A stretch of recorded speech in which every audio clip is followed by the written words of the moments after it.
It means no worries for the rest of our days.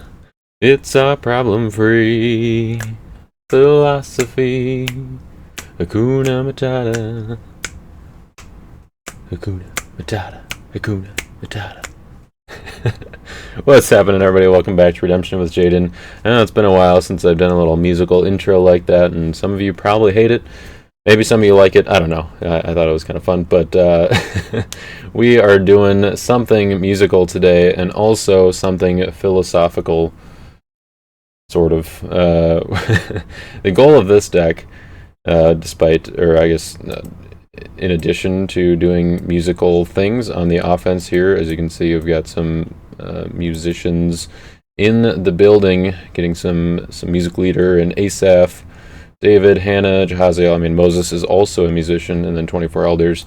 Got some pretty solid characters in the musicians build now, which I think is pretty cool.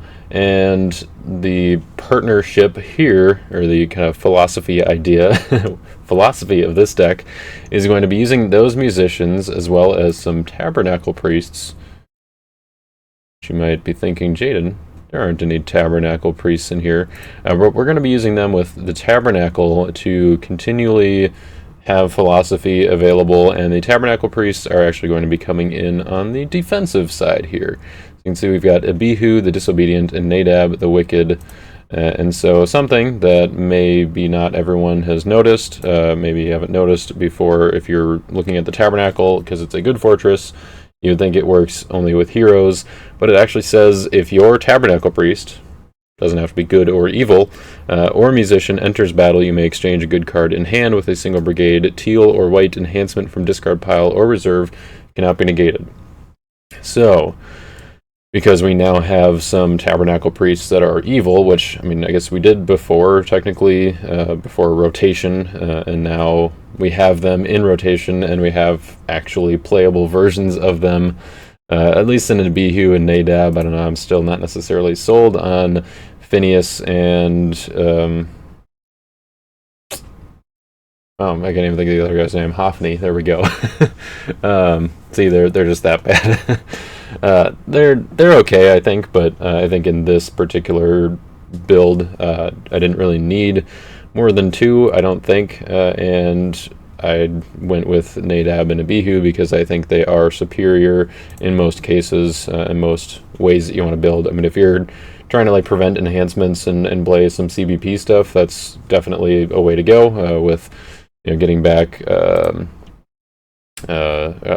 Phineas or Hophni, whichever one prevents enhancements, and then just using CBP stuff there. That is pretty good, but for this deck, Nadab and Abihu are gonna do just fine. I noticed this a while ago, and kind of shortly after Israel's rebellion came out, I guess that these evil characters would work with the Tabernacle, and so I was thinking like, oh, cool, that's what dual alignment enhancements would I be able to get back with the Tabernacle and be able to use on defense, kind of unexpectedly. People wouldn't really be anticipating that, and kind of having that as a way to supplement an already powerful gray defense. And I was looking at the options that I had with dual alignment white or teal enhancements that are single brigade on the offense, or off the good side, and then gray on the evil side, and there really weren't that many great options. There is Orpa Departs, which is kind of decent. It's a battle winner that withdraws all opposing characters, but it's really nothing too special. And then come to realize, I guess, that Roots is out, and one of the best cards in Roots is one that is a viable Tabernacle target, which is Philosophy here. And this card is very simple, but it's very powerful. So on both sides, it negates an enhancement of the opposite alignment that you play it, and then you can discard a card of the opposite alignment that you play it from your opponent's hand. So if you have initiative right away in battle, it's good to just clear out their negate or their battle winner, and then you can just play something else to get good numbers. Or if you're bigger, then you can wait for them to play something, negate it, and then take out their next best thing. Yeah, it's a very powerful card, and especially when you can recur it very easily with the Tabernacle, then the goal of this deck is to just try to play it every battle if you can. Like, I mean, it's just that good. You get your opponent kind of under a lock where they have to draw into multiple resources in order to answer the philosophy on either side. So I thought that was kind of a fun strategy to utilize here, and so the goal of the deck is really kind of starting with round two. I did initially have philosophy in the main deck, and it was just a little bit harder to get access to. That's how Proud Pharisee ended up in here, which lets you use stuff to get anti-gray cards from deck if you control a Meek Lost Soul. So that's why we're using the Lost Soul, as well as Hunter to help get it out more quickly. Lawless also kind of achieves that, or kind of helps to get that rolling, where with Lost Souls I can create a Meek Lost Soul token in my Land of Bondage to turn on Proud Pharisee. It would also turn on Tenants, which was Tenants Kill the Sun, which was in an earlier version of this deck, but I decided to cut it as one of the kind of last cuts. It probably should still be in here, but I figured having Pot of Mana in the deck was, made it a little less appealing. But I don't know, Pot of Mana might not actually be right for this deck. I know it feels good, but the offense doesn't really do much banding, and the defense kind of likes it with Entrapping Pharisees. But I do have some side battle cards with Brothers Conflict and The Lord Goes Before You, and Pot of Mana shuts that down, which wasn't something I had really thought about until the game that you're about to watch here, where it maybe was a little bit of a disadvantage in the moment. It ended up being like not hurting me too terribly, but it was just something I noticed. I was like, oh, that would be convenient to be able to do right now, but I cannot because of my own card. So I don't know, maybe Pot of Mana doesn't stay, but Entrapping Pharisees with Pot of Mana active is pretty good at stopping your opponent from banding, and then if they have hand protection, then you can punish them for that. And this deck is really all about taking away my opponent's hand protection, but sometimes the cards just won't come up in that way, or they'll be able to answer my answers and have the hand protection, and so Entrapping Pharisees is just a good backup plan. Similarly, Moabite Camp and Vain Philosophy are also in here to continue punishing the hand, or a lack of hand protection, I guess, to kind of supplement the philosophy plays on defense. Plus, I just couldn't really pass up the opportunity to play philosophy in the deck that's all about playing philosophy. So you had to play Vain Philosophy with philosophy, right? That's just how it goes.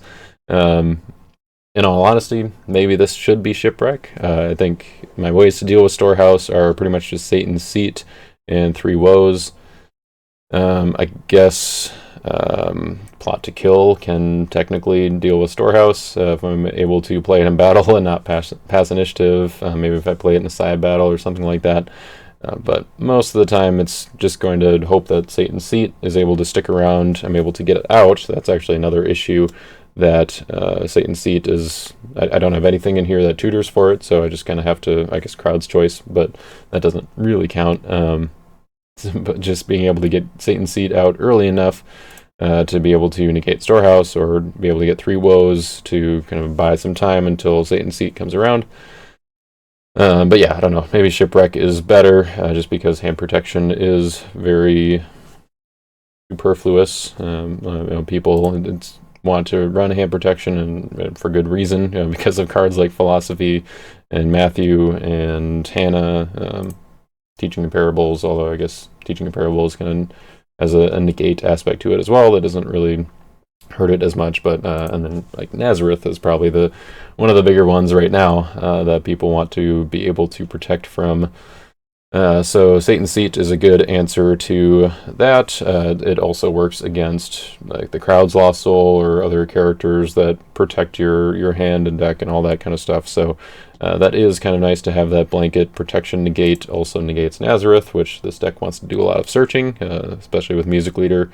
Music Leader kind of enables the philosophy cycle, and because with the Tabernacle you have to exchange cards in order to keep on getting philosophy back. And so music leader, being able to go to discard pile for cards that involve music means that you can switch your enhancements that involve music, or even your musicians, the heroes themselves, and you can keep on kind of cycling through getting those and then getting them back, or sending them to the discard pile with the Tabernacle or to reserve for like the first grab of Philosophy, and then getting them back with music leader. Other ways to get Philosophy out of reserve, it's not only the Tabernacle, but we also have Shared Meal, which is kind of a nice way to play it as well. You interrupt their battle winner, you play Philosophy, negate their battle winner, and then discard something from their hand. Some same principle with Duplicity, just using it on defense. Like the flexibility of Philosophy and having both of these ways to get to it is actually really cool. I really like. I think this is just a fun deck to be able to play. With the limited experience I have with it so far, I'm not sure where it ranks kind of on the competitive spectrum, I guess. But I do think that it is it can be adapted well and certainly refined more to make it a little more competitive. And I think this game there will be lots of worries in this game, so it's not all Hakuna Matata throughout the game that you're about to watch, but there is an aspect of resilience to this deck that I do think kind of makes it, I don't know, it can bounce back, I guess, and uphold, I don't know. It does okay, even on after a slow start or kind of a tough counters, that kind of stuff. It's got resilience. Maybe that's a good word for it. So and Sol is also a great way to get Philosophy out of reserve. You use Sol, play the Philosophy, take out their battle winner or their negate, and then use Stricken or Plot to Kill or Pretension, something like that. So. All that said, today's game is going to be one other thing that maybe I should mention. I guess, a few other things. I did make actually some notes of other things that I would change in this deck. But first, this deck is a cross deck. If I am if I'm going to be able to discard good and evil cards from my opponent's hand on a relatively frequent basis with Philosophy, I would love to be able to hit their dominance, and so if I can keep the dominance in their hand by using the cross to restrict dominance, then that is going to set me up for success fairly well.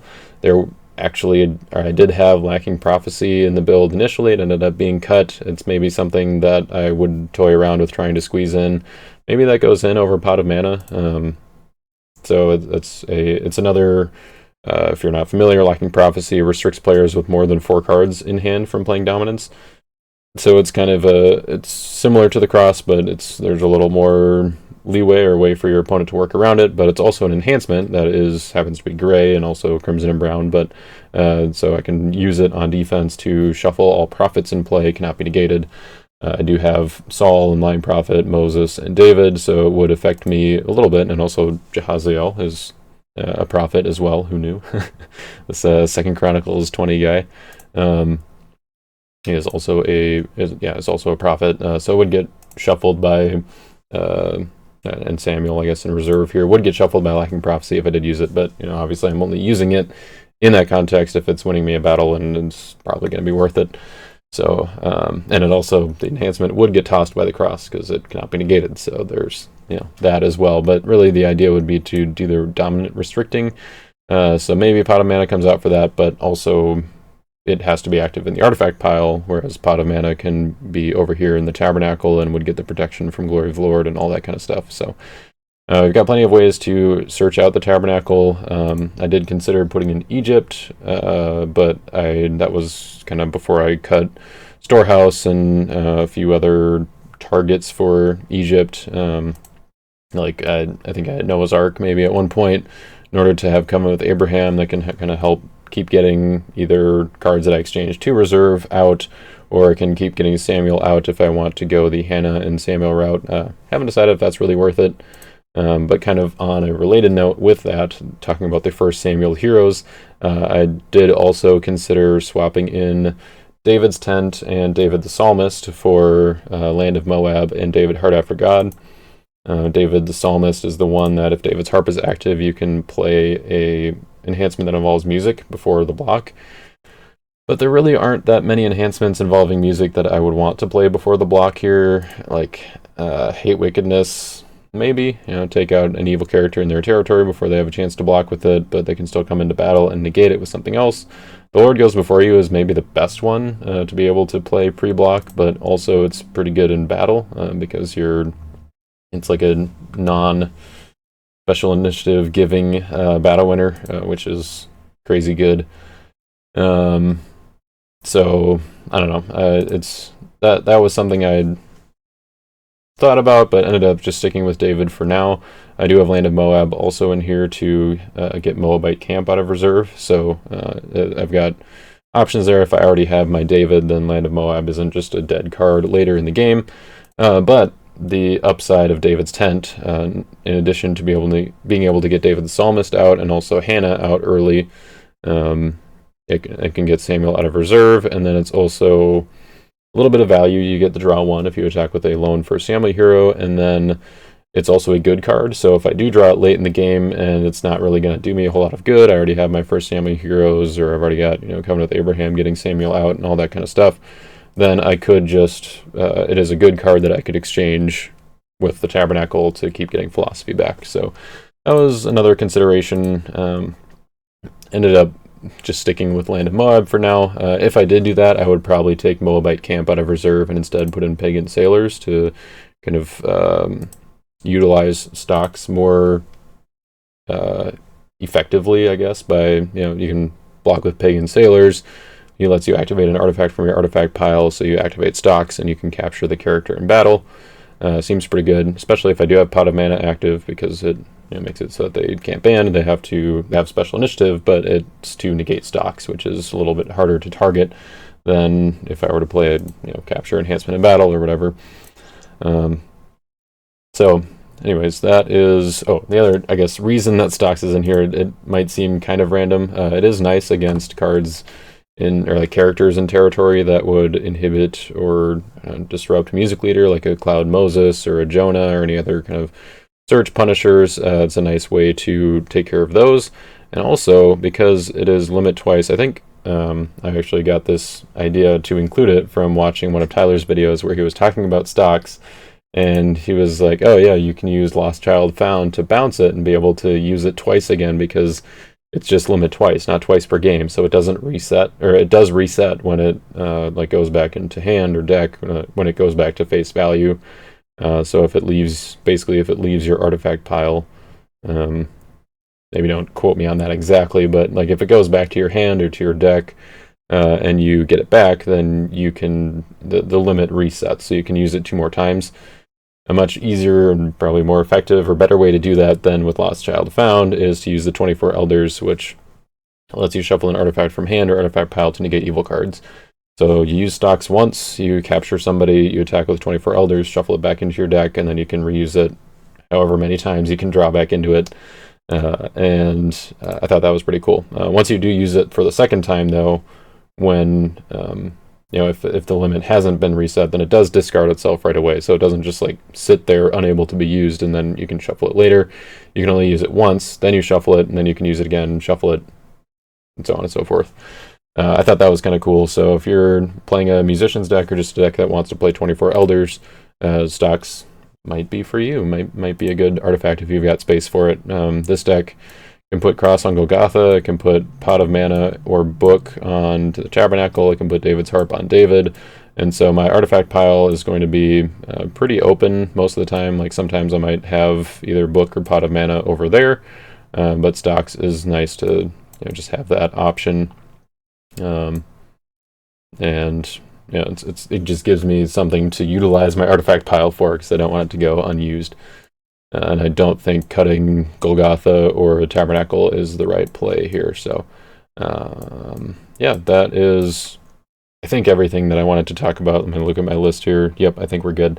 So that is the deck. That's what we're trying to do. This intro's already long, and this game is already going to be long, as you can see. But this game is against Justin, my brother, who we haven't played a whole lot on the channel. We played each other a whole lot on the channel. except for, I guess, more recently, we did a couple of live streams on Thanksgiving and then on Christmas. And hopefully you all had a great Christmas and Merry Christmas. If you didn't watch the live stream and haven't seen that yet, you can go check it out. We didn't really do a whole lot of Christmassy themed things, but we did talk about it and wish you all a Merry Christmas there. Now we're looking forward to the new year and all that kind of stuff. So I guess by the time I see you next after this video, will be the new year. So Happy New Year, and maybe I'll have some, I don't know, New Year's themed video. I don't know what that would even look like, but this game is against Justin. It is for the Lackey Grand Prix. We happen to get paired up against each other in round 2. A little bit of a bummer, 'cause, I mean, we can play each other whenever we want, so it's not really all that exciting. He's probably the person I've played the most throughout my Redemption career, so it's good, I guess, though, to play once in a while just to make sure that we're still keeping each other honest, I guess, or making sure we still know where each other's at and playing. We can't forget each other's play style or something like that. We wouldn't want that to happen. So anyway, speaking of which, I was a little worried. I'll mention this, I think, towards the end of the video, about playing this deck against Justin, because like a music leader deck, like Justin his play style is very much about like control and kind of not playing into what your opponent is trying to do, and so cards like Music Leader, they're still good and definitely make him think, but his deck is going to be built in such a way that he can answer it well, or he's going to know how to play around it optimally in most cases. So I was a little bit like, I don't know if this is going to be the best matchup for this deck, but I was already working on it and wanted to give it a shot. And so, yeah, like I said, there won't be a lack of worries in this game, but it did turn out to be a pretty good game, all things considered, I think, and we will do at least a little bit of commentary at the end. Like, we kind of talk about some of our plays throughout the game, but I think he and I are going to put a little, like, okay, so in this situation, here's what I was considering, and these were kind of like some of the turning points. I think that would be kind of fun to do. We might decide to put them in the middle of the video, so if he and I pop up kind of randomly in the middle, don't be surprised, don't be taken aback. But I think we're just going to put it at the end just to kind of save on time and for the length of the video, and also for time of editing for my sake as well. So anyway, that is what we're doing here. Yeah, with that, I guess let's talk about Your Turn Games, who is a sponsor of our channel here. Your Turn Games is the place to get all of your Redemption products, anything Redemption related. You can get singles, packs, display boxes, complete sets of all the recent sets, and probably older sets too if you really want them. You can also get sleeves and other card supplies, play mats, all that kind of stuff, and even pre-built decks if you don't want to buy the cards and then go through the process of trying to build a deck and trying to make it competitive when you're kind of just getting started, but you want to compete with your friends or whatever. You can go to here and pick up one of the contender decks, which are at a good discounted price for all the singles put together, and then kind of taking a chunk out of that. Andy is very generous with his sales here, and it's going to come with sleeves, it's going to come with some dice, and a good nice little deck box for you there. So you're going to not be I don't think anyone has regretted buying a contender deck from Your Turn Games here. So yeah, you can go ahead and check those out if you want to get something pre-built, and then there's also plenty of other Redemption resources here at Your Turn Games. So you can even just use it for deck building or finding cards of like, okay, if I want to build my own kind of budget deck, how am I going to get the prices and all that? You can just look at the singles and do all sorts of filtering for sets and different cards and all that good stuff. So head on over to Your Turn Games. Thank you to them for supporting our channel, well, by our, I mean my, I guess, supporting the channel here on Redemption with Jaden. And without any further ado, let's go ahead and get into the game. All right, let's do it. Here we go. Prosperity. Oh, darkness, my old friend. Darkness, indeed. I rolled a 4. I've rolled a 2. Hooray. Hmm. I think it makes sense for me to go first here. So I will reveal Virgin Birth using the star ability. And I will take a...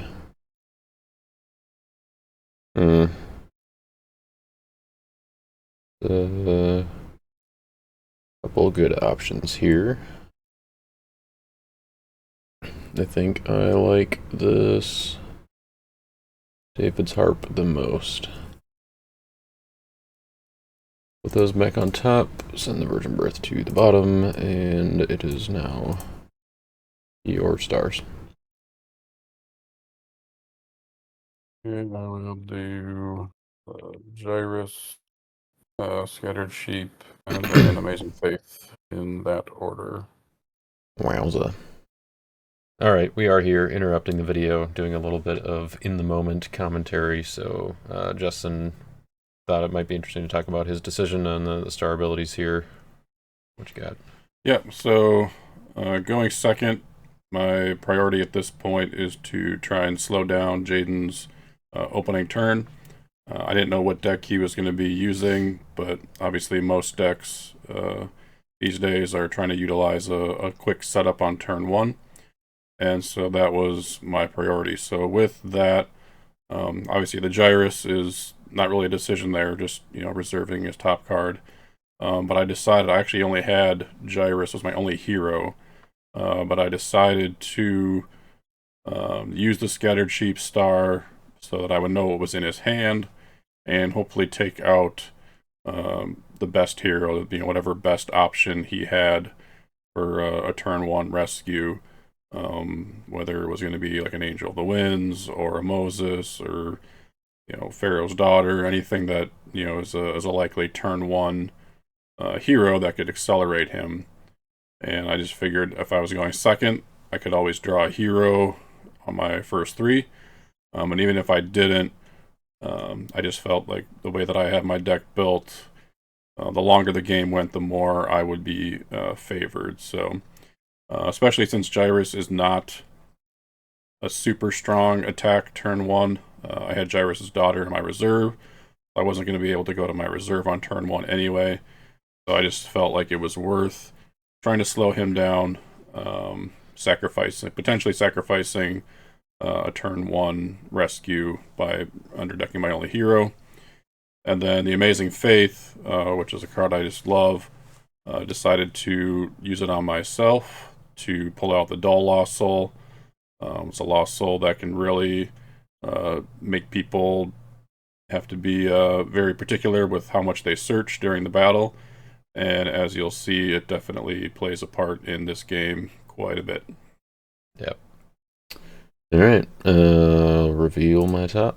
It is Satan's Seat, goes to my reserve. And Scattered Sheep. Reveal to all. I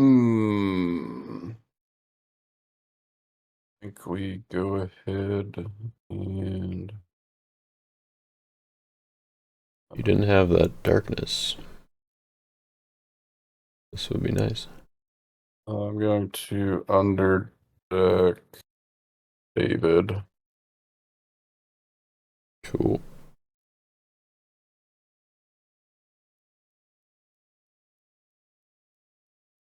We'll underdeck Gyrus.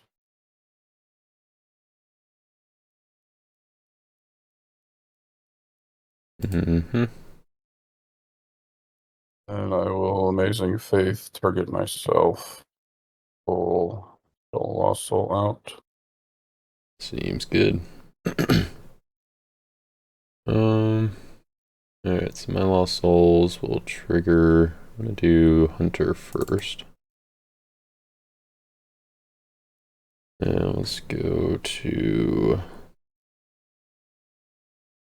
my Lost Soul. And I will create a token for myself. And Prosperity.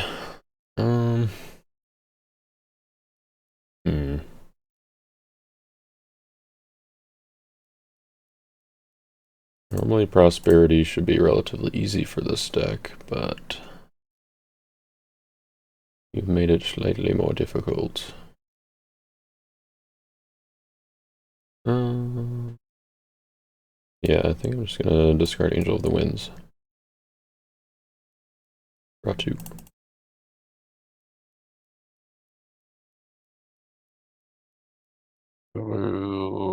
Trigger Darkness. Mm-hmm.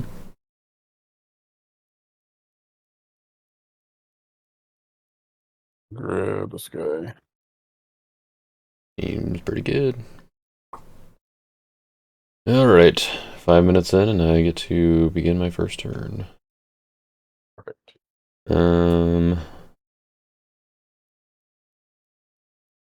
So I think we start by putting down this artifact. Then I will activate this artifact. And I will take a good enhancement involving music from my deck, which shall be of Righteousness.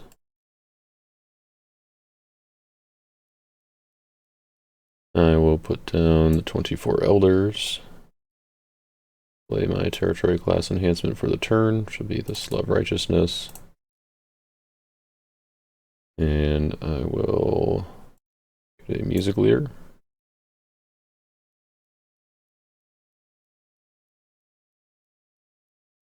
I'll put the music leader down. And I will go to battle. I will attempt to rescue with the 24 Elders and shuffle this pot of mana from my artifact pile. Shuffle in the pot. Shuffle pot. How many triggers you want to give me? Thinking about it. We could just go back and forth on Andala Music Leader. Good old days of cloud persecuted days. Mm-hmm. So obviously doing this. Could have just not blocked. Didn't seem right. Yeah, probably not.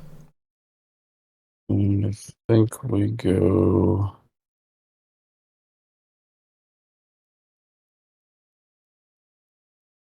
Outsiders X equals 2. I will underdeck Elders and Harp. Okay, so I have special initiative. You don't control a Meek Lost Soul. So yeah, I think that's gonna be pretty good here. We'll play Royal Parade. Bounce the Outsiders. So I decided to block with Outsiders here, knowing that Jaden had 3 woes in his hand. I was essentially just trying to get the 3 woes, make him play it. I knew I had ways to deal with it, whether it be good or evil. And so just didn't have any other better options and felt like I was just trying to get that, make him utilize that right away. Yeah, and really I should have here. I blanked on well, as I was playing it, or like as I was about to play it, I blanked on the fact that my Royal Parade would interrupt the battle, interrupting the negate of evil cards as well. And so even though he doesn't have a Meekloth Soul to make tenants kill the sun CBP, he would still be able to play it in that window of the battle being interrupted there. So I definitely should have passed on special initiative, let the cards be underdecked, and then just played 3 woes instead, because there would be no window for tenants to go there. And also, we were kind of talking about this too. Another uh, option, I guess, or what's the word I'm looking for? Line. Another line that Justin could have taken here with thinking I just had 3 woes was just underdecking 24 Elders and Music Leader, because then the X on Outsiders becomes 0. It's the number of opponents' good brigades. Outsiders dies by game rule, and then by the time the David's Harp trigger resolves of negating a evil card or my opportunity to play 3 woes, Outsiders isn't there to be targeted. So that would have been a good line, or an option for him to take, but having the Royal Parade there meant I did have an option in Special Initiative. Yeah, me not knowing he had Royal Parade, it would have been a better line to take, underdecking the 2 heroes, and I honestly didn't see that one. I was so focused on him having woes and knowing that, I was basically just having to sacrifice Outsiders to force him to play 3 woes. Yeah. So my special initiative. Yep. So interrupt, since you're interrupting your negate. Yeah, I suppose. Yep, that makes sense. Battle is interrupted, so my negate is not active. So yep, tenants interrupt. So yeah, I take it you're not banding, but you're discarding 24 Elders. Correct. Okay, so that would discard 24 Elders. David's Harp would be underdecked. And then I would get a Music Leader trigger. I believe. Yeah, so we're passing on special initiatives. So yeah, 24 Elders is discarded.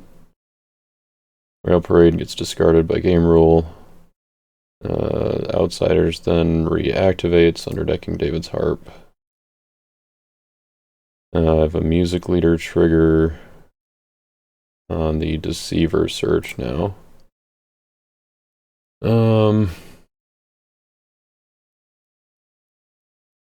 If I search, you do get to dull.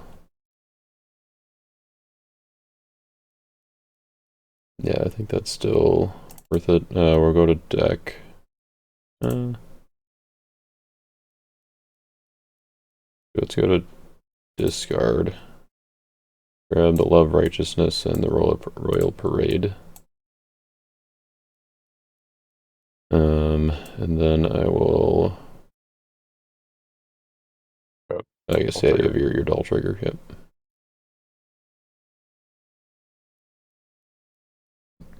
All right. So then I will play a good 3 woes. Negating the tenants to bring back my 24 Elders. So you are a 5/5. Oh yeah, I guess yeah, I could have triggered Music Leader again there, but didn't want to give you another dull trigger, I suppose. In hindsight, I think I actually did want to give him more dull triggers here. If he would have used dull and then triggered my Music Leader, and we go back and forth until they've each triggered 4 times, then I get 6 more cards from probably just heroes from my deck, and then I can play Crowd's Choice into Son of God to negate and rescue dull, and save me a lot of trouble later in the game. But yeah, I think that probably would have been the best line for me here. I guess it's normal initiative. Yeah. Let the outsiders go.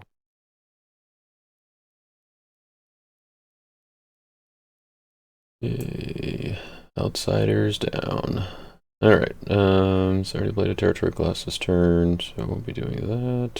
So yeah, I will just pass the turn. We'll use a star ability. Put that one on top of storehouse. Activate Goliath's curse. Underdeck woes. Boo. Yeah, I sounded a little disappointed about the woes being underdecked here, and I sort of was because I'd be able to negate Dull with it on the next rescue, but the I also now am having Storehouse and my Satan Seat being in reserve. That took away my two options for negating his Storehouse, and having the option to replay woes as evil once I draw back into it or search back into it or whatever was actually kind of nice, or was something that I was like, oh, I might need that in order for philosophy to work. Yeah, I didn't love underdecking the woes here, just knowing that it was going to give Jaden an opportunity to use it like in a battle again at a key moment. But I just knew that I needed my doll to be active in order for me to not let him completely run away with Music Leader and getting the value off of that. So that was kind of my reasoning for going after the woes first instead of maybe trying to take out the Music Leader with my Goliath's curse. And I will pass the turn. Didn't find another hero, huh? Or what's that? Or one I didn't want to use. Fair enough. Um, don't think I have anything. Well, whatever. Might as well check. Duplicity. Use the star ability to top deck a New Testament artifact from reserve. Um, yeah, I could do that, but I don't know that I need to. Um, yeah, I'm gonna fail that. I think it's fine for now. Then I will.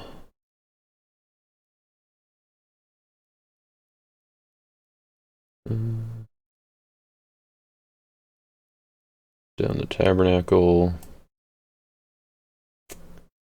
I will play a Love Righteousness. Go to deck for. Yeah, let's do Jehaziel, son of Zechariah.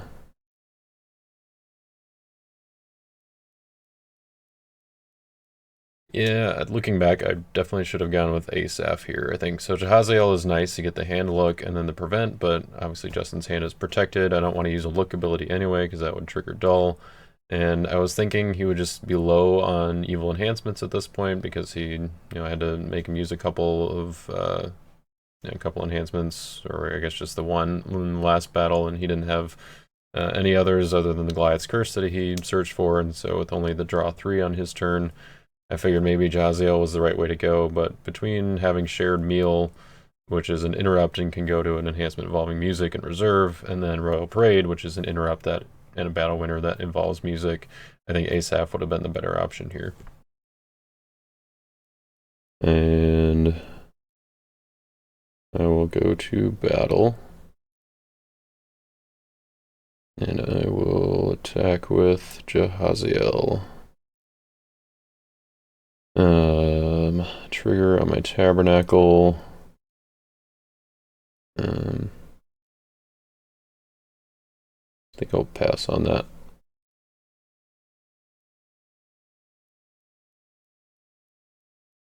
You found a lovely lady.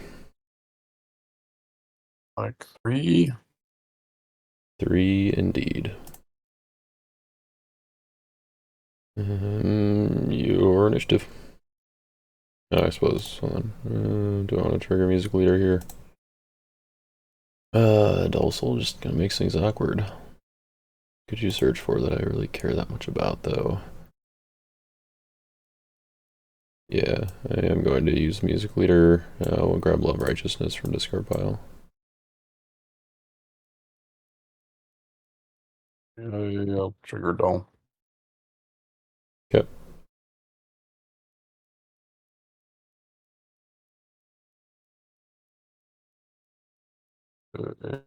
Scattered. Yep.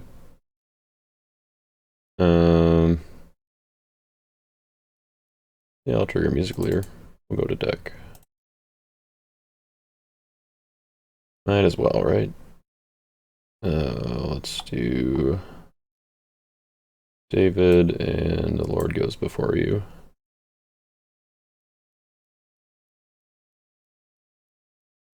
We're up to 4 music leader triggers. Or 2 music leader triggers.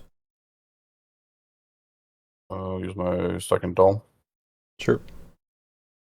The Wasting Disease. Okay. Do my 3rd music leader. This is fun. Let's grab Moses and Covenant with David. Dull number 3. I'll take Priest of Zeus. Okay.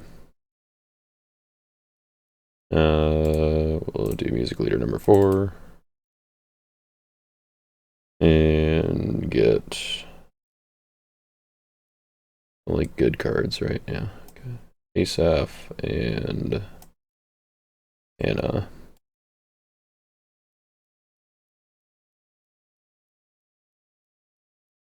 Got the whole band. Dull number 4. I'll take Armor Bearer. Okay.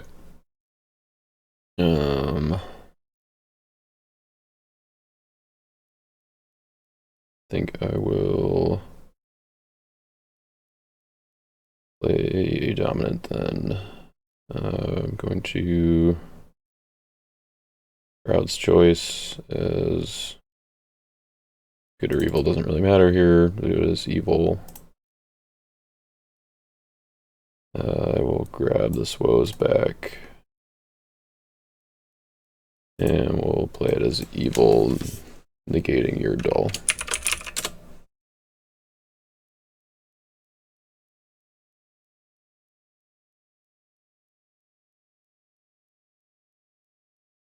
My initiative. Yep. Play Confusion of Mind and negate your music leader. Fair enough. Yeah, pretty much this whole time I was sitting there thinking like, okay, I've got Crowd's Choice can go into woes, so if we get the trigger chain going, we'll be fine. Of course, you were here thinking I've got Confusion of Mind in hand that I can play. If we get a trigger battle going, I can negate music leader. So it was kind of like we both thought we were going to come out ahead. Both had the ace up our sleeves, and then yeah, just I guess splitting the pocket or splitting the the I guess I knew. I would have known Jaden had Crowd's Choice at this point. So I wasn't really thinking about the fact that my triggers were going to get negated. But I definitely knew the whole time that I had Confusion of Mind that was going to eventually put all his cards back, and so that's why on my end I kept the trigger chain going. Just trying to pull more characters and enhancements out of my deck. Yep. So that was a good waste of time there. So those 6 will go back to the deck, and Love Righteousness will go back to discard pile. So you are now 6-13. I guess I'm gonna choose not to discard confusion of mind. My initiative then? Yep. Okay. Um, yeah, we'll just do Royal Parade to bounce Damsel. Give me the doll.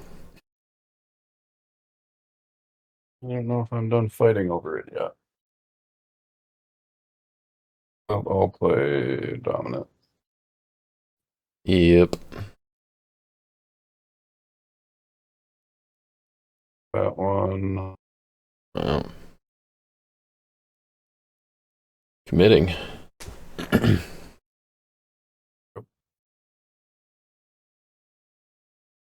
one. I assume crowd's choice is evil. Yeah. And then that one will grab this one. Starting music leader to add armor bearer. Mm-hmm. Take this one.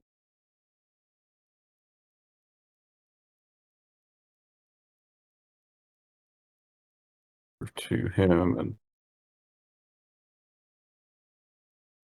yeah, so this was a pretty pivotal moment in the game. I decided to be super aggressive with my dominance, going second coming into Crouch Choice into Warrior Overtaken. Obviously, in most cases, you don't want to be using 3 dominance, and it wasn't even like a guaranteed block. Like, Jaden obviously still had enhancements in his hand. I did not have like a for sure battle winner, but I felt like I just needed to go for it. One, I got Music Leader off the table at a point where he had Love Righteousness in his discard pile. So I knew he wasn't going to be able to get Music Leader back super easily. He'd have to do some other, Tabernacle. It would be a roundabout way for him to get Music Leader back. I also was able to pick up 2 additional evil enhancements. I got the Philistine chariot horses, the negate weapon, draw 2, and the bringing fear. So I was also ready to, I knew I'd be able to have a chance with continuing the battle. And yeah, it was just one of those points where it's like, yeah, this was the right time to try and go for, kind of go all in a sense, to use a term from poker, kind of put all my chips in the middle. And yeah, it definitely paid off. I believe I won this battle. Don't spoil it for them. Oh, sorry. And got the music leader off the table. Made Jaden use up a bunch of stuff on his side. And then the other part of that, one of the reasons is I was running a 57 card deck, so I had 8 dominance, and so it didn't. I think that gives me a little more wiggle room when it comes to using those dominants, where I can maybe use 2, or in this case 3, in a situation where a lot of decks could only play 1. Like they wouldn't be able to survive spending that much dominant resource on one battle. Yeah, and I think I do spend a little bit of time at this point now. We're in Mutual Destruction. Justin added the last character, played the last card in battle. I spend a little bit of time waffling on what I could do with Shared Meal going into reserve. Like, I know he's got Bringing Fear, so everything I would do would be negated, except maybe if I played Brothers Conflict and can try to do some side battle shenanigans. And that was, I spent a little bit of time thinking about that, but ended up deciding there was nothing I could really do. So I do end up passing, and this is kind of where I begin to regret not going for Asaph, because instead of doing Jahaziel, which, yeah, I don't know, maybe would have impacted your decision on whether or not to spend the dominant resources going into this. But yeah, it definitely made things difficult for me. Yeah, certainly with an ASAF, I'm not going to use that, all those dominants to put myself in a position where you can just win the battle, CBN. Right. But knowing that I had a couple negates, including one that was going to draw me more cards, I felt like I could kind of take that chance with all the dominants. Yeah. All right. So you are 11-10. So it is mutual. I think I will pass. Play that Gate Royal Parade and draw two. Sure. All right. So I will. No, it's not worth it. That'll just be too confusing. I think I'm just going to pass. Yeah. So I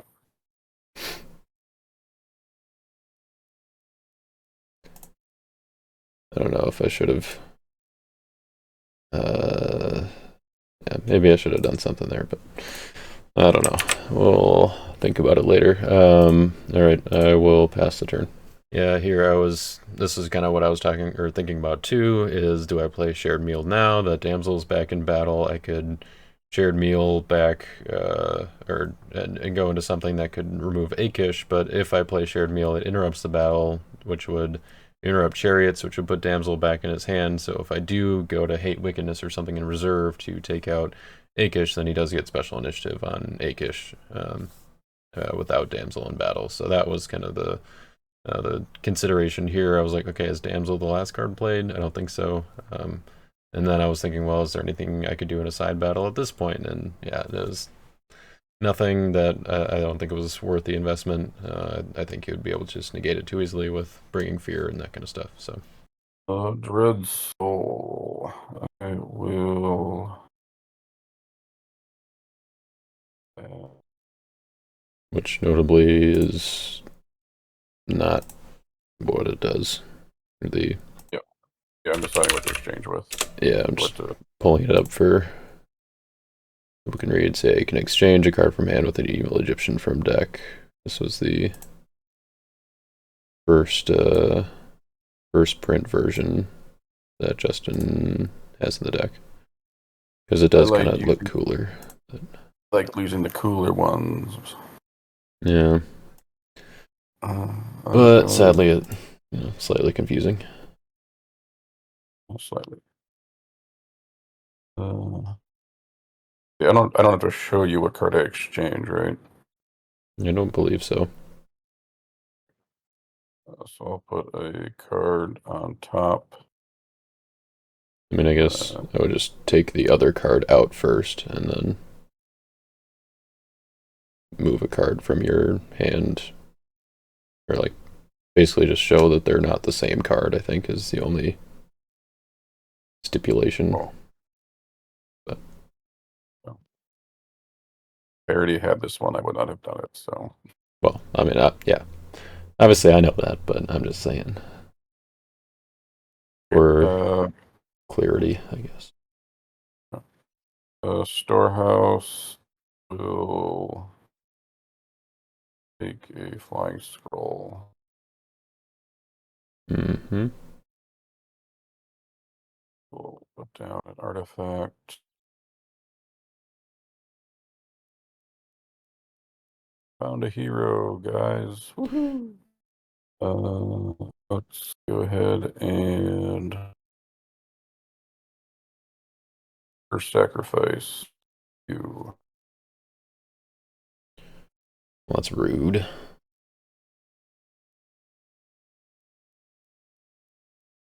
I guess I didn't know that you had it, so. Let's underdeck that Saul. Yep. Activate. Plus treasures. Goliath's Curse. Sure. Yeah, let's 24 Elder. Mm-hmm. Go to rescue. Sure. And do that. Yes. We'll reserve that 3 woe. Yep. All my hard work of getting that evil woes back so I can negate his storehouse. Zacchaeus.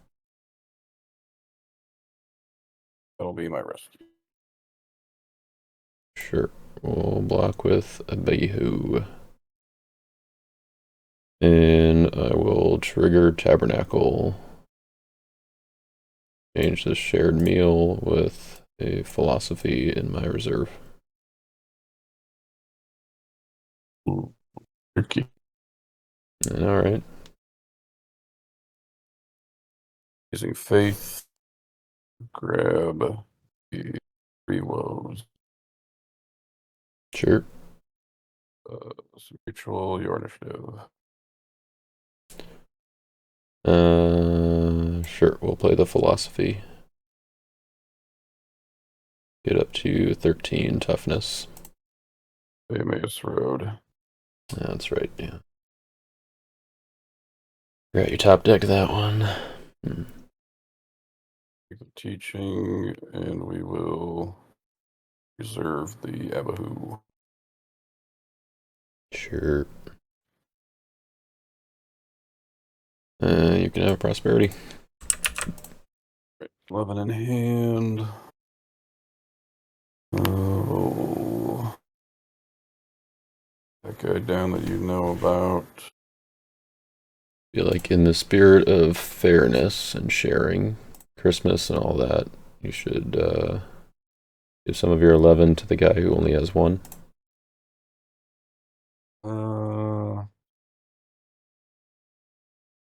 You know, I did forget to put something in your stocking, but I'm still planning to do that, so. Wow. Alright, fair enough. Guess I can wait. We'll reserve his name with Storehouse. Plop down this guy. Sure. Pass the turn. Alright. Not the worst star. Stricken. That's annoying.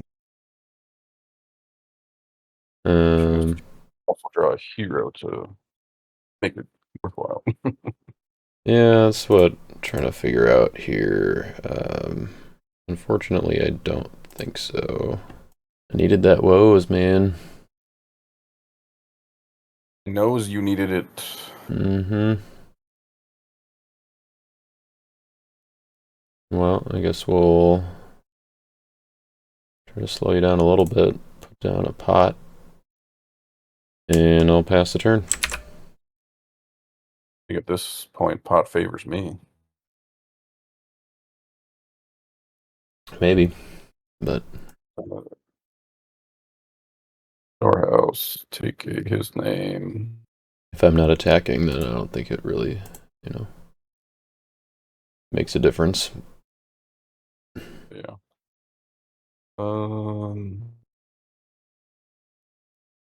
Play the his team. Yep. Freaking. Ooh, had the Hannah. Mm-hmm.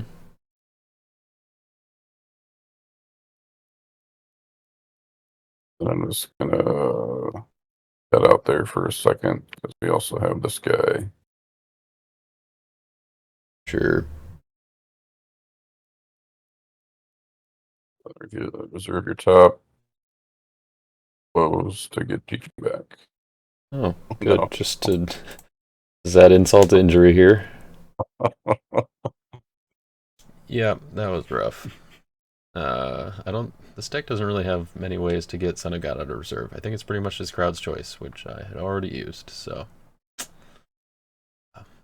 It was a pretty pretty good Bartimaeus. He's quickly becoming one of my favorite heroes. Although I actually don't own a copy myself, so if anyone's got one for trade, let me know. Hit me up on Discord. I'm currently borrowing Jaden's extra copy. Yeah. Yep. All right, you can have a token. I'm trying to set a record for how many diamonds end up in your reserve. I mean, you're only at 2 so far, so that's. I feel like the record's probably like 3, maybe. You know? Maybe I'd have to look back at some videos. I made a point of trying to do that more with some decks. Which I think I have more toys now to try to do that with a few others, so I might revisit that at some point here. All right, that is kind of okay. Hunter, you don't have anything punishing searching at the moment, so I might as well. Yeah, I guess we'll do humble. And I will. I don't think I'm getting rid of my lost souls, and well, I don't know. Yeah, you're gonna have ways to generate them anyway. So yeah, we'll make 2 tokens on my side here. Let's put down a Golgotha. Go to deck for a Proud Pharisee.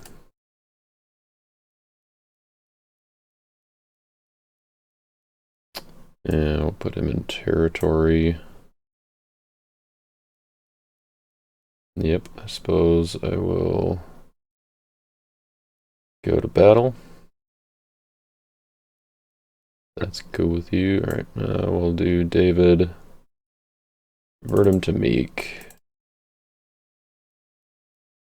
And see if we can maybe sneak one somehow with an Angel of the Lord. And I will trigger my Tabernacle, exchanging Hannah for. Let's do this shared meal. Got 2 dog triggers. I want them. Please, I need more defense. Yeah, I think we avoid that. I want my soul back.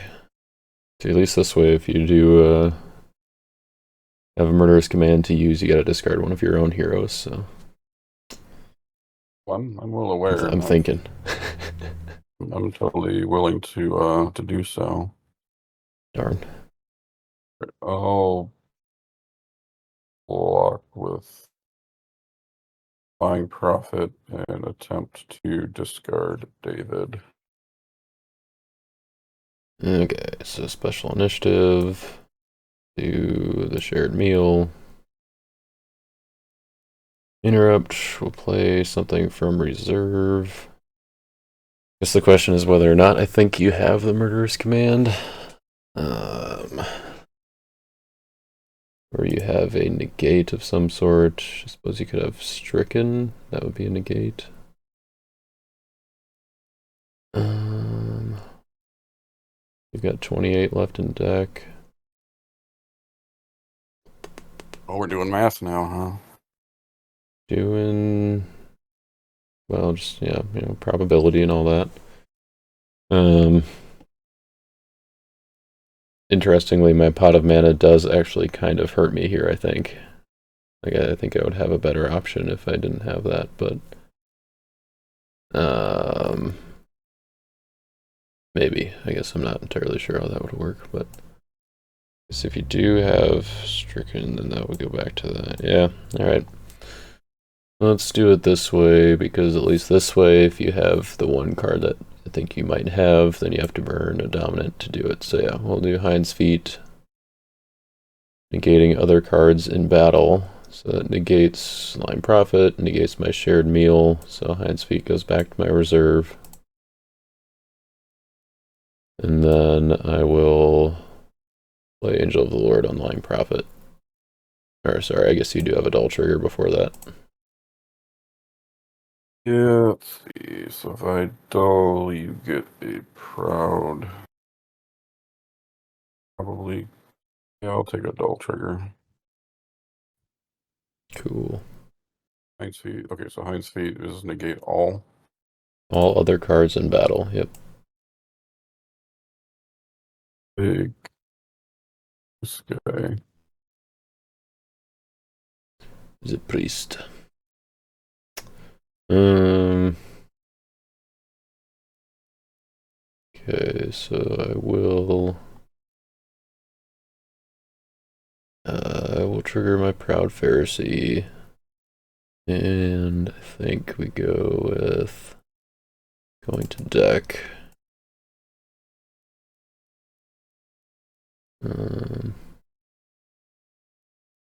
Yeah, we'll grab the Entrapping Pharisees.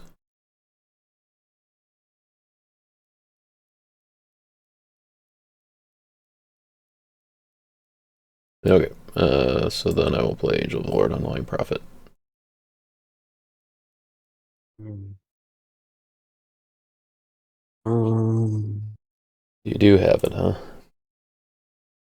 We'll give you Dread Soul. So I did have Murderous Command in my hand, as Jaden Called it. kind of suspected. But I decided it wasn't the best spot to use it. Obviously, Jaden Son of God had already been reserved, so I was not under, a ton of pressure. I didn't want to trigger, or my only other Egyptian was in reserve. Didn't want to trigger the Proud Pharisee again.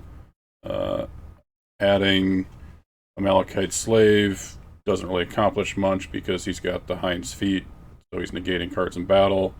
And there was no hero in Jaden's territory for me to discard. So it just really didn't make sense to spend the dominant there. I don't even think I would have been able to really make him use anything else or accomplish much, like, getting more drawing or searching on my end. So Right. did have the Murderous Command, but was not a very good spot to use it. So decided to pass on that one. Yeah, and I think you were far enough ahead advantage-wise where it just didn't really matter. I mean, like at that point, you weren't really considering like, okay, this is, if I need to, I'll probably be able to get a block with it later. Yeah, that was my thought. It was not very advantageous, and I was not under enough pressure to use it. Yeah, and your Egyptian in reserve is wives, right? Yeah. So that would have been two Proud Pharisee triggers off of the search with Murderous Command and the mandatory search on foreign wives. Yeah, so I was trying to be fairly careful with how many times I triggered Proud Pharisee, which comes into play a little bit later. Foreshadowing.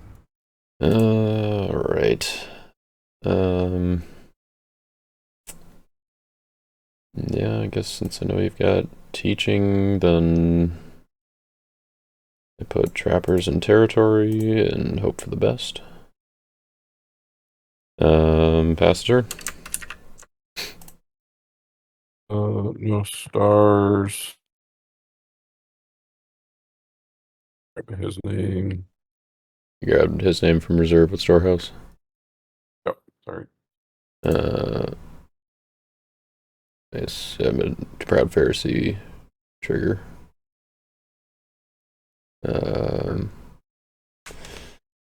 Let's go to deck. I feel like I'm gonna try to thin out the deck as much as I can here, so let's do Saul of Tarsus.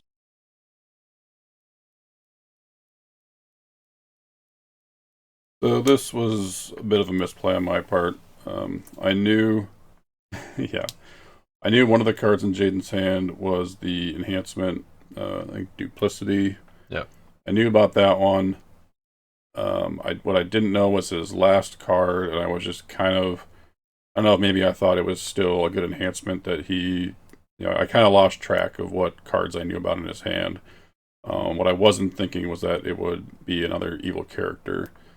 Uh, so I didn't think another Proud Pharisee trigger would hurt me because I had Teaching in Parables was going to take care of the Saul that he just searched for.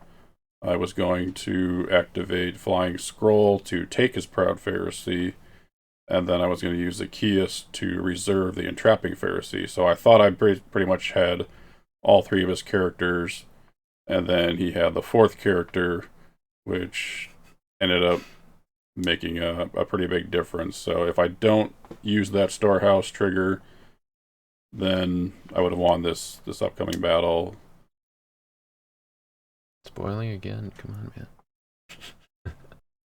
Okay, yeah, that's fine. Probably didn't need to give you that one. But Nope. I don't think you did, but I appreciate it. Very generous of you. Priest of Zeus will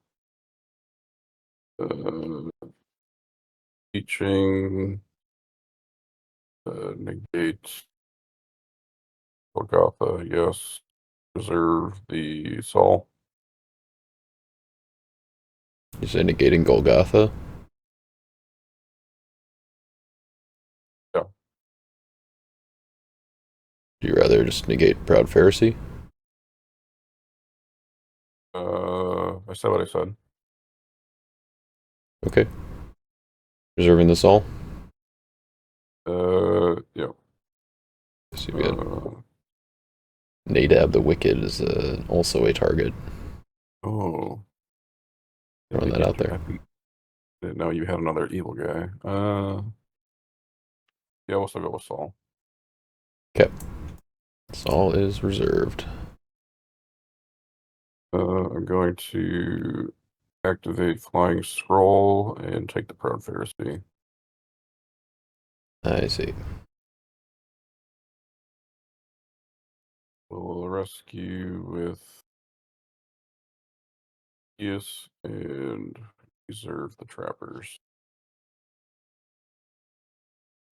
Mm-hmm.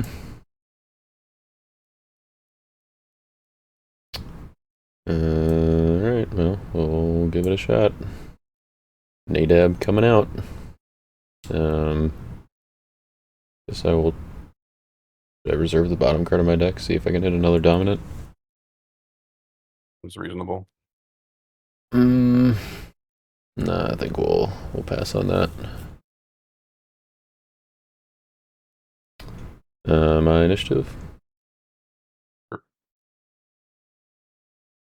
I will play the Duplicity.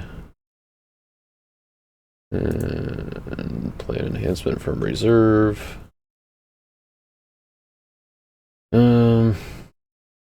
Okay, so if I don't do unsuccessful,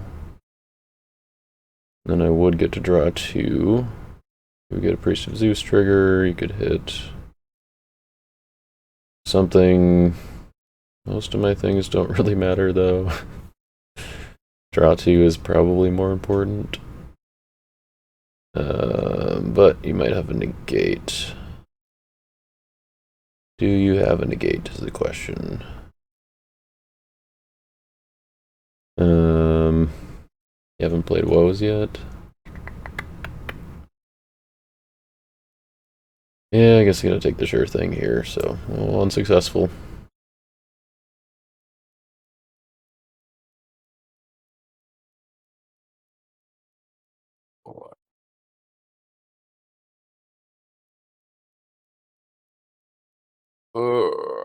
Yep. I definitely did not need to give you that round trigger. Oopsie. Well, I did have the negate. I actually had 3 woes, so Jaden made the right decision to just go directly to unsuccessful. What I should have done was just used the 3 woes when he had that first Proud Pharisee trigger off of my storehouse search, and that would have saved me a lot of trouble. What I was thinking was that since I was planning to take the Proud Pharisee with Flying Scroll, I didn't need to waste woes on it. But yeah, that one extra trigger gave him just enough cards to be able to pull off a block here. Right. Yeah, and the I was fairly confident you didn't have any other gold negates. I was like, Amazing Faith is gone. I don't think there's anything else that's really playable or that I would expect to see in your deck. But I did figure that you, if anything, would have the woes at this point. So yeah. Well, yeah, because I revealed woes earlier to get back teaching, so you right, knew I yeah, had yeah. you knew I had that. If Yeah. you remembered in the moment, maybe, but Well, I was like, I feel like I remember seeing woes at some point. Like, I don't know if I remembered exactly, but yeah. So yeah, I went with the unsuccessful, and Nadab did his priestly duty. up down.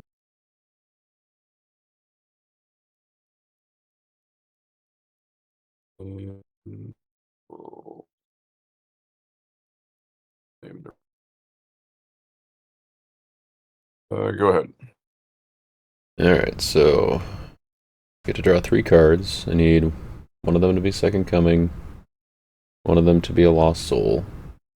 Actually, no, 2 of them to be Lost Souls, and one of them to be a way to get Son of God from my reserve. One of them to be another way to rescue a Lost Soul. Alright, well, 2 of them were Lost Souls. I guess only one of them is Old Testament, so that doesn't quite work as well.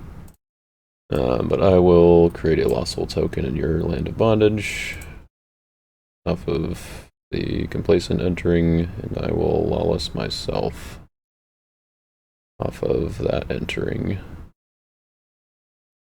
Reveal to all top 6.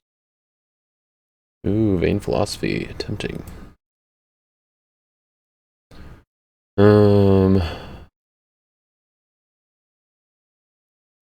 Pose Deceiver is probably the right play here.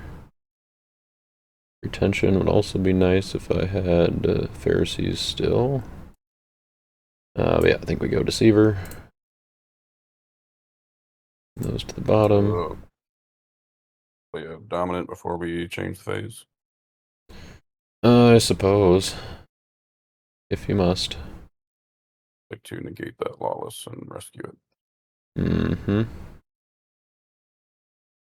That you would. Alright, so Deceiver goes back into here.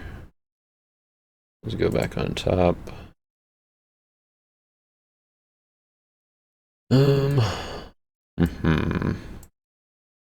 Alright, I will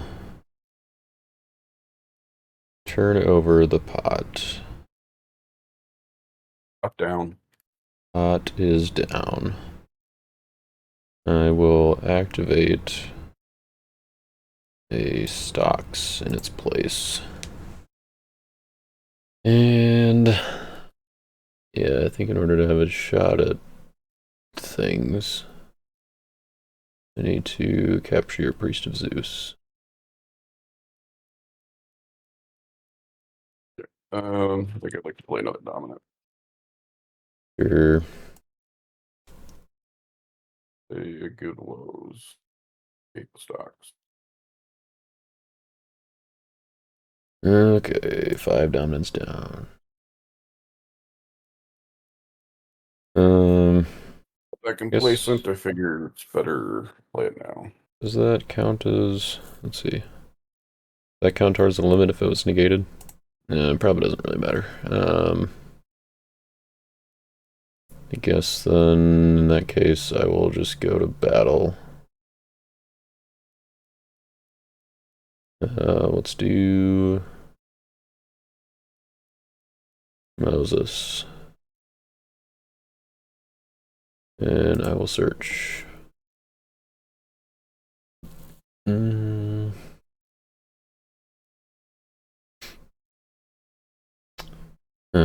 Let's do. Guess we'll just do Covenant with David. And then with with the...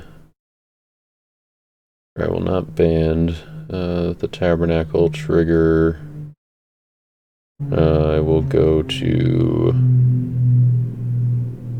discard pile for shared meal.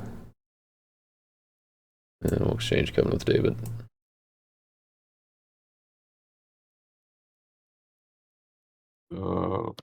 Adult triggers. Yep. I'll get wasting disease and There's the stricken. I'll block with Pickish. Take an evil OT card from reserve. Get enhancements to negate, but I will draw two. Okay, so you took Armor Bearer. Yep. And draw two. Okay. So you still got that Bringing Fear. Yeah. Alright, it's my initiative then. Yep. Let's play The Lord Goes Before You. We'll begin a side battle between Akish and... If I did a Malachite Slave, I could capture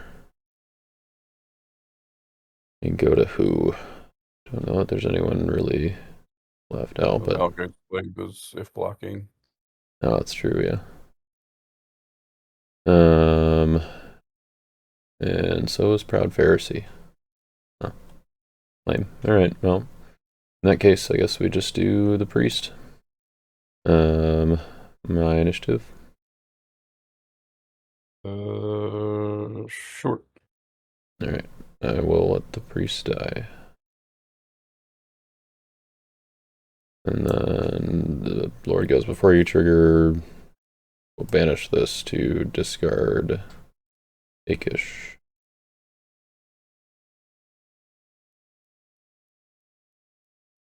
So there's no special initiative on that one?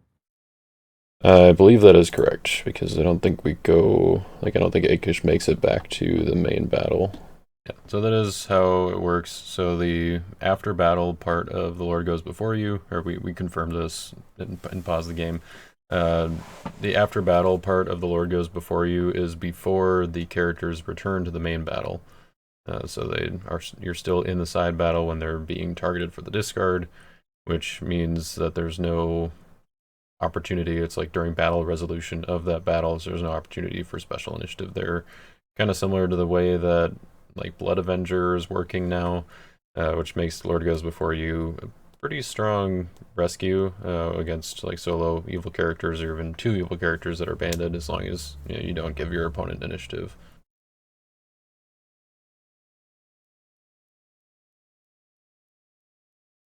Yeah, alright. Yeah, that... Well, I'm loaded and ready to block, so I'll pass the turn.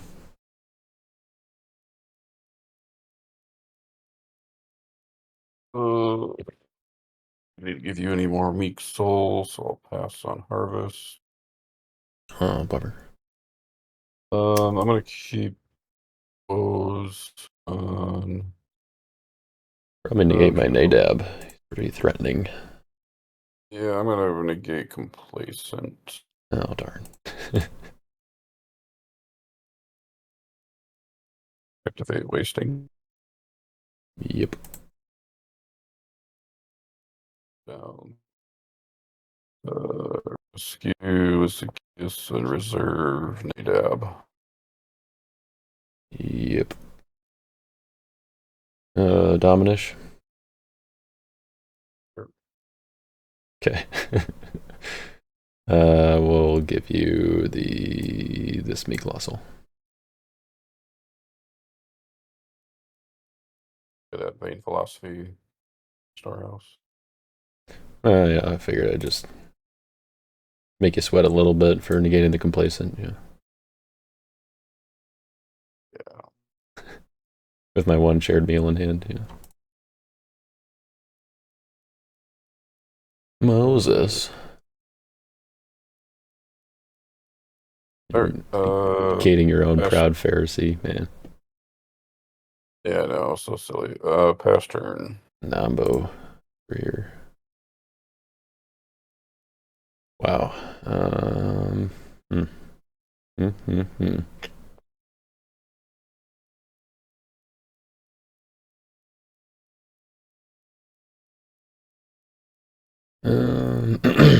All right, so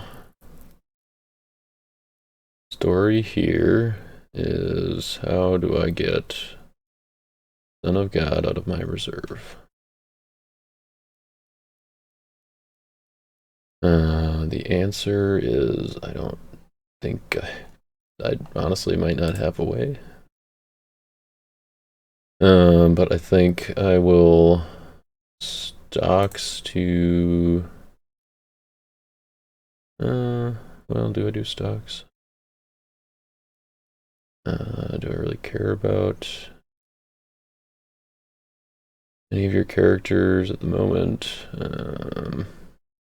Yeah, I think I will stocks your armor bearer.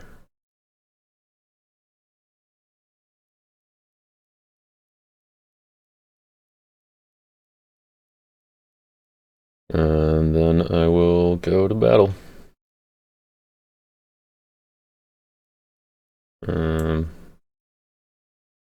Let's just verify here. Can do that for that. Yeah. Moses coming in. Gotta go for it. So we'll search for virgin birth.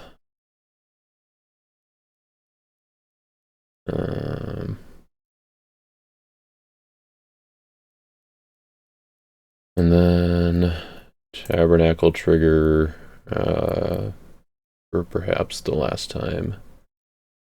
Let's do Naaman's servant girl to go to discard pile, grab philosophy. Because that's what we came to do, is replay philosophy over and over again. And it's gone really well so far, but, you know. Right. Alright, all wasting, shuffle, Tabernacle, and David. Yep. Clear. Dull, this, for these two. Sure.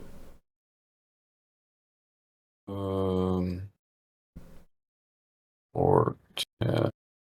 Oh, Oh, wait, your doll's negated by Moses. sorry. Like, your Moses doesn't negate it. Oh, my Moses. You own Moses. I'll block with Herdsman. I'll go to reserve and take a 5th Bowl of Wrath.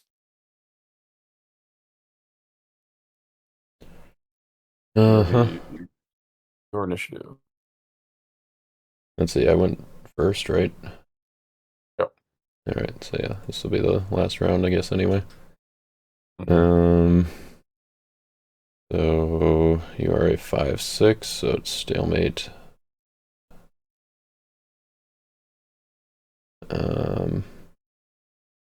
Alright, well, I will play a shared meal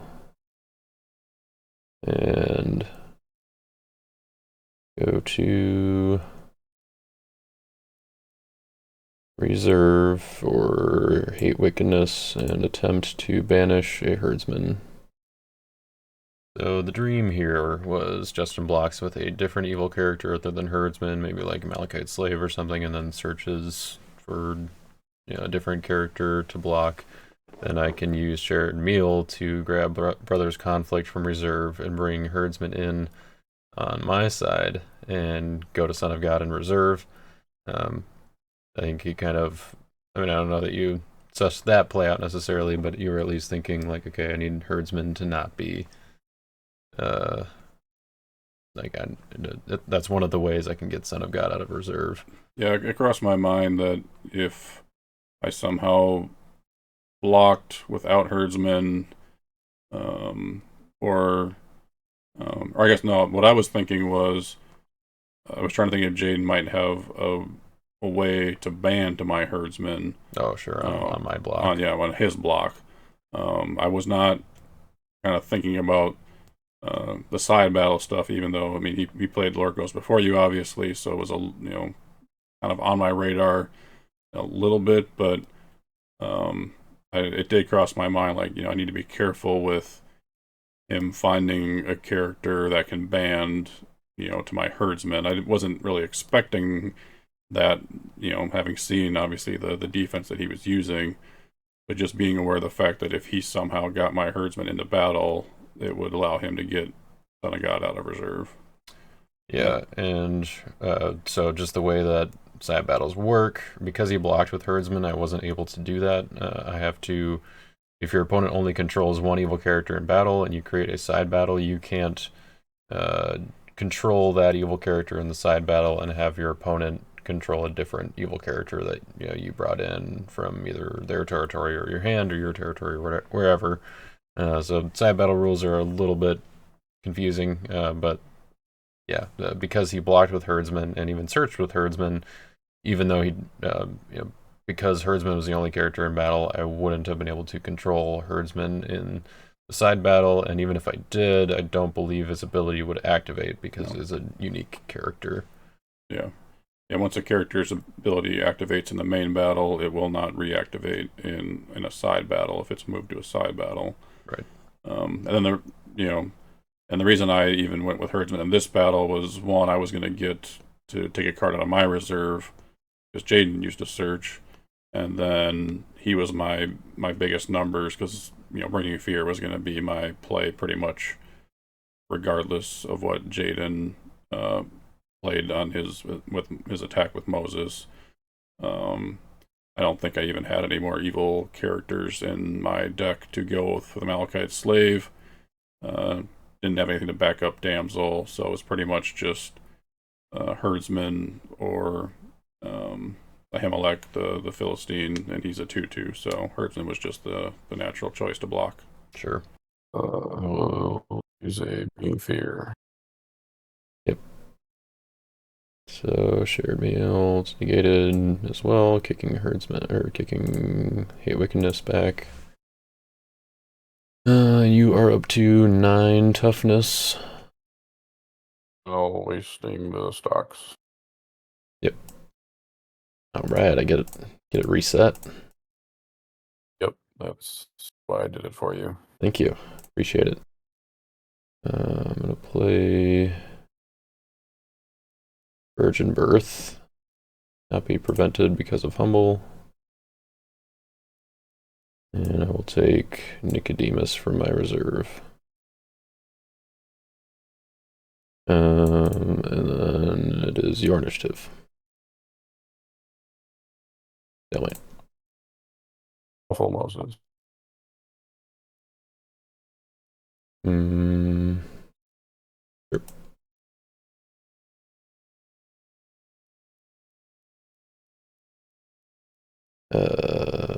So those are discarded. All right. So, can I somehow manage a block? Yep, that's all I got. So go ahead. All right, draw 3. Got 1, 2, 3. So yeah, 3 dominants left. Shires, reserve your top card. Oh, lost soul. Too bad that's negated. Gonna negate it again anyway. Fair enough.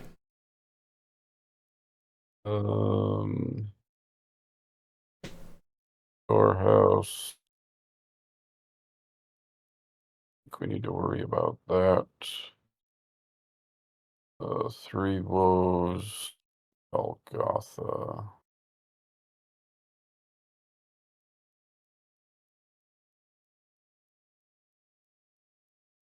Wasting. Activate 20 shekels and bounce the Moses. Got 2 evil dudes. Well, unfortunately, no.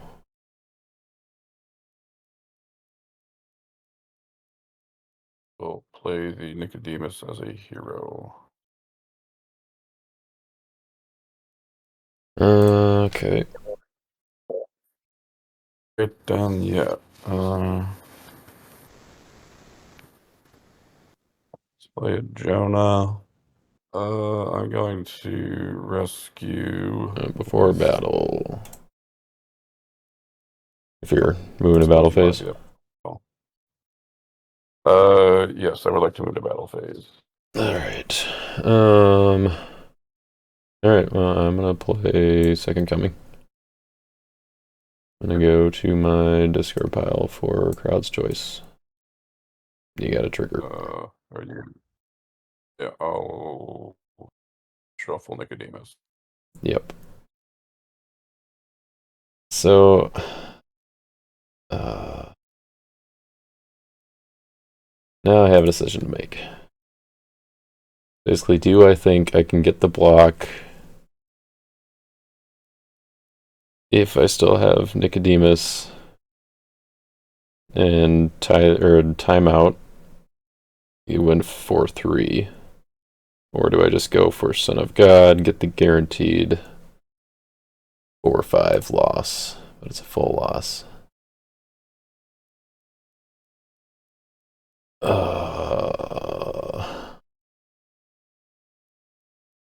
Alright, well, obviously I'm maintaining dominant initiative here, playing this Crowd's Choice, and I have to play it as either good or evil. I mean, if I feel like I gotta go for the points, because I mean the differential, it's 1 lost soul versus that, so I think I do go for evil, and I think Nicodemus is my best blocker here. So I go back to my deck and grab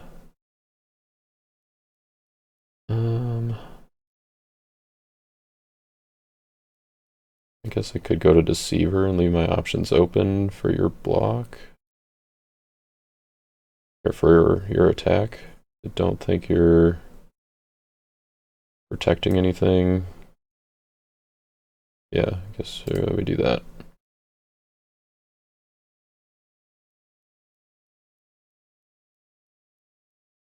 Jonah shuffles Golgotha. Yep.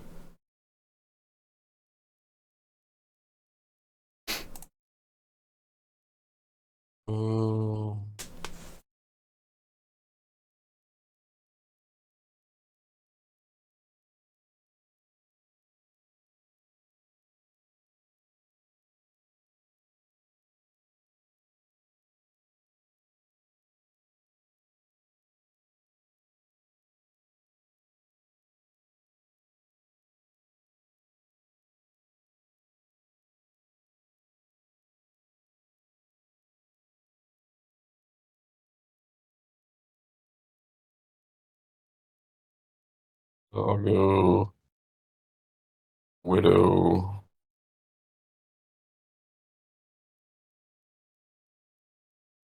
Elijah and take Faith Samuel.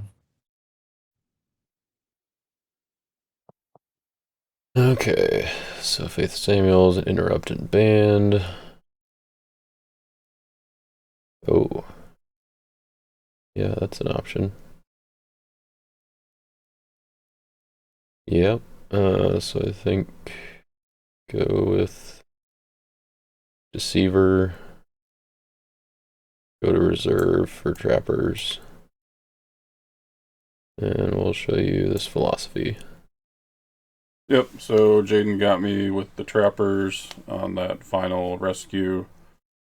Going back to the kind of the, back to my prep phase when I activated the 20 shekels, I look at his hand. He's got 2 evil enhancements, Second Coming, and Nicodemus, which he had pulled on his last rescue. And so I'm just thinking, I just, put the Nicodemus down as a hero, and he's got nothing to block with. And as soon as I kind of did that and started to, think about what I want to do next, I realized that, Second Coming can go get Crouch Choice, which gets him any evil character he needs. And yeah, you did kind of say like, oh, it's not quite over yet. Like, I mean, you didn't just go right into battle.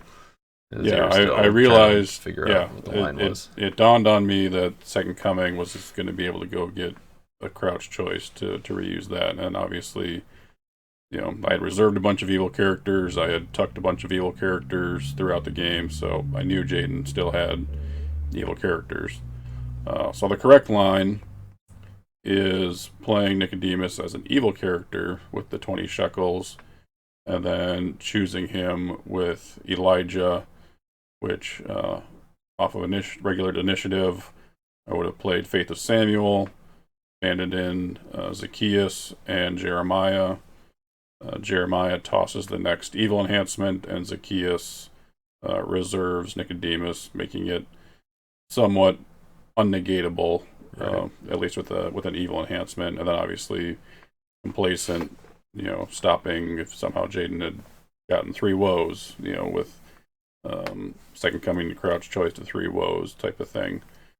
So that was the correct line. I kind of went a little too quick on the 20 shekels, I think, just thinking like, let's just finish it off, and then quickly realizing that was actually not completely done. Yeah, and it kind of seems like the obvious play. Like, I mean, and I think a lot of cases, I mean, I was even tempted to do this as well. And even before I passed the turn to Justin at the end there, I had the Second Coming, and I was like, do I just play it, get my Crowd's Choice, get my Son of God, play it, get the guaranteed 4th Lost Soul, and then, maybe have a block with Nicodemus, Philosophy, and Plot to Kill. I figured that was probably my best shot at blocking, at least at that point. And I was like, he doesn't really have a whole lot of hand disruption for good stuff. Like, I think I wasn't really worried about my Second Coming not being good later in the game. I mean, or later in the turn, I guess, on his turn. I knew I had to play it before battle because of Complacent being turned back on once he bounced his Moses. And at first I was like, okay, so he uses 20 shekels, plays my Nicodemus. I can just Second Coming to Crowd's Choice to 3 woes out of my reserve and negate 20 shekels, so I have Nicodemus to block. But then kind of just as it was unfolding and you had put down Jonah, I was like, now he's just going to shuffle my Nicodemus. And I was like, wait, that doesn't actually matter, and that actually gives me a better line that I kind of had to find to go to Deceiver and then keep my options open. Yeah, one thing I don't even think I mentioned this to you before. At one point, I drew Righteous Judge as on a normal draw, and at that time, like it was either the second, I think it was the second to last turn, and I was like, I don't even need to worry about discarding something from Jaden's reserve. Oh, sure. I had the game, pretty much under control, and I was just like, I don't need to waste time. I don't think I would have triggered any searches. Like Proud Pharisee or anything at that point. Yeah, I can't remember if the Proud Pharisee was in play at that point or not, as far as being, or like was in effect. Yeah. But I remember thinking like, I don't need to actually use this star ability. I just kind of wanted to, kind of keep the game moving. Yeah. And yeah, I don't know, maybe I should have, as far as like, even if it's just to kind of remind myself what is he still has in reserve. Like I hadn't looked at it at all, but I'd put plenty of cards in reserve throughout the game. So, and I think, and then the other thing that I thought was, well, if I discard something from his reserve, is that going to make it easier for him to get?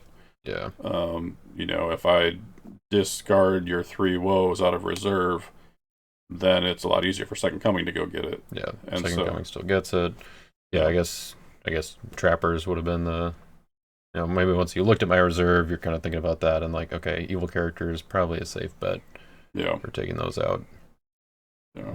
So Trappers does end up getting the block here with capturing Elijah, the protected hand with Storehouse. So the game, and we went to time here. This was the last turn, so Justin still ended up getting the win 4-3, and that was you know, pretty much, it was pretty much unavoidable that he was going to win the game at the end there. It was really, it just ended up being a matter of, can I stop him from getting to 5? Do I get the, you know, the 4th one, make it, you know, just 5-4? I figured it was, if the block didn't work, it was going to be 5-3, and the risk of, you know, 5-3 versus 5-4 and potentially getting the block, I think was worth it in my opinion. If you did take the line of just playing Nicodemus as evil, I think I don't know, it's possible that I maybe just go for the Son of God there and kind of just assume that there's not much that Nicodemus can do, but well, I don't know. I think maybe I'd still do try to go for the block, maybe go for the Second Coming to the woes to bounce your 20 shekels or negate your 20 shekels and at least make you think a little bit about the you know, your attack option. But obviously, you know, the Faith of Samuel to the toss and reserve, nothing I was going to be able to do against that. Yep. All right, that is where we're going to wrap everything up for this video. This was a fun game, lots of back and forth. I mean, despite things not going very well for me for most of the game, I was at least able to hang in there, kind of getting a few draws at a time, or like a few cards at a time that just help me kind of, you know, sneak a few battles, few blocks or rescues in there, to at least not make it, you know, too much of a disparity as far as score. I think I mean, obviously, if we win another round, there was, you know, nothing I was going to be able to do, and Justin gets the full win there, and so the time did kind of play in well into my favor a little bit there. But yeah, that's how it goes sometimes, especially when you're playing on Lackey and, you know, things are a little bit harder. That's why we have the extended time for the Lackey Grand Prix here. But fun round 2. Hope you guys enjoyed the video. Hope you enjoyed this format of having the commentary kind of interspersed throughout the game. I don't know, I thought it was at least interesting to try it out, and definitely works a lot better when it's me versus Justin. Maybe we'll do a few other videos like this where we comment on other games. I don't know. I still have to work out the commentary for the last 2 rounds of the Thomas J. Chambers Memorial Tournament games that I had recorded. So we'll get those out for you guys at some point here. But until then, Hakuna Matata.